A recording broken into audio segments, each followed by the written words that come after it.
বন্দরে পৌঁছে ব্যবসায়ী খুবই হতাশ হলো। জাহাজ তার প্রায় ভাঙাচোরা, জিনিস নেই, কেউ জানে না কোথায় গেল। মনের দুঃখে ব্যবসায়ী বাড়ির দিকে চলল। পথে যেতে যেতে হঠাৎ তুষার ঝড় উঠল। তুষার ঝড়ে ব্যবসায়ীর ঘোড়া চলতে আর না চায়। বাধ্য হয়ে ব্যবসায়ীকে আশ্রয় খুঁজতে হয়। হঠাৎ তার চোখে পড়ে বিশাল রাজমহল, যার দরজাটি সোনায় মোড়া, কিন্তু নেই সৈন্যের টহল। আরেকটি আশ্চর্যের ব্যাপার সে লক্ষ্য করে, তুষারপাত হচ্ছে না এই রাজপ্রাসাদের ধারে।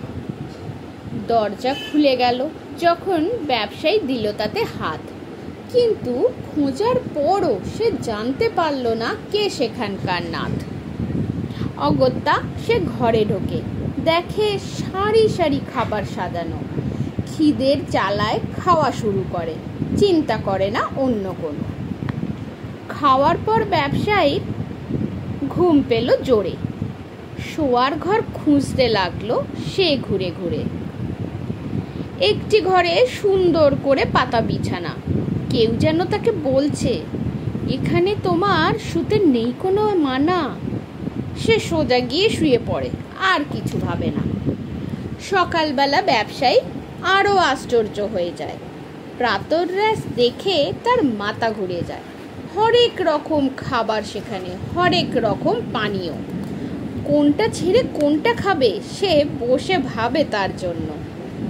খাওয়া দাওয়া শেষ হতে সে বেরোয় মহল থেকে। সামনেই দেখে খুব সুন্দর বাগান, হরেক রকম ফুল ফুটেছে সেখানে। দেখে তার চোখ জুড়িয়ে যায়, মন হয় প্রফুল্ল। হঠাৎ সামনে সে দেখতে পেল লাল গোলাপ। ব্যবসায়ী ঠিক করে সে নিয়ে যাবে বিউটির জন্য।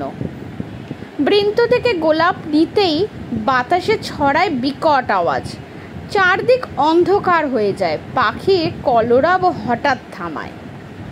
ব্যবসায়ীর সামনে আসে এক বিরাট কায় দৈত্য।